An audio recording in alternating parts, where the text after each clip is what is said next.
Hi, everyone. Let's talk about dealing with life stresses and how it affects your training. So, as you can imagine, a lot of people have been dealing with an abnormal amount of stress lately for a variety of reasons. On one extreme, some people have been laid off and have the financial worries that come with that, or are just dealing with the frustrations of having their regular routines disrupted. On the other end of the spectrum, a lot of people have more work than ever. That also has to be done remotely, which complicates things. And they may also have children to homeschool on top of that, maybe without childcare, to further complicate things. Both of these situations are stressful in their own ways, but most importantly, it's out of the ordinary. It's a disruption of routine. Whenever a client complains about life stress interfering with training, the first thing most coaches usually say, assuming nothing can be done about the stress itself, is make sure your recovery is as good as it can be. Make sure you're getting enough sleep, eating all of the food you're supposed to be eating, the things you've all heard before. But one point I want to add to this that I don't always mention is the duration of sleep is not the only factor to consider. The quality of that sleep is arguably more important.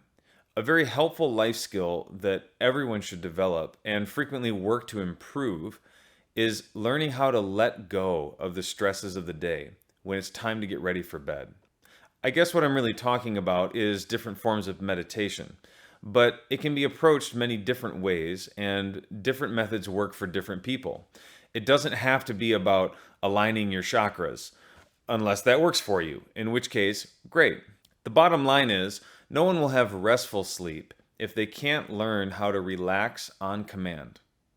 Maybe you don't have problems falling asleep or even staying asleep, but racing dreams and a mind that is busy with work while sleeping is not going to feel recuperated in the morning.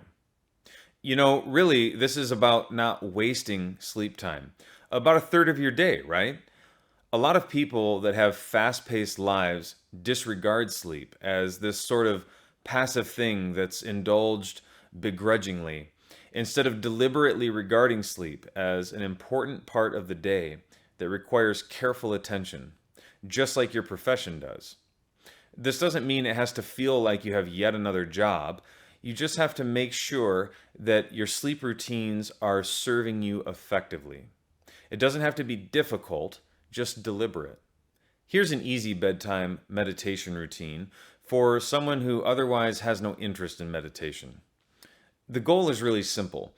We're trying to set aside our daily responsibilities for the night and just lower our overall energy level, which really means relax. Relax everything. There's no negotiating, no parenting, no political debates, no pandemic, no struggling. Just let it all go for a little while. This is pretty difficult to do because it's hard to think about not thinking about anything. So think about your breathing. Remember, you've got all the time in the world, so don't rush things. Take a slow, unrushed breath in and slowly let it out with as little effort as possible, letting go of a little more of daily life with every exhale. As you're doing this, deliberately relax all the muscles in your face, especially your jaw and tongue. A few years ago, I realized I've been unconsciously clenching my jaw and pushing my tongue into the roof of my mouth while I thought I was relaxing in bed. Relax all those muscles and then relax them even more with every unrushed exhale. After your head is about as relaxed as it'll get, turn your attention to your neck and shoulders. Follow the same procedure. Then move to your elbows, then hands, back to your chest, stomach, your hips, knees, and finally your feet. Don't rush any of these areas because that's not how this works.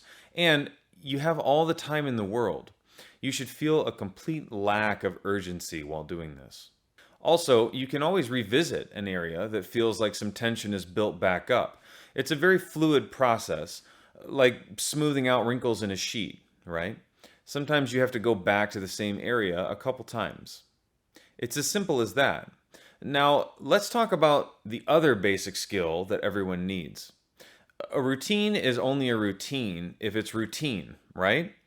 Turning off all screens at the same time every night, getting in bed at the same time, total darkness in your bedroom, consistent sleep hygiene, waking up at the same time every morning, so your body can start to expect this.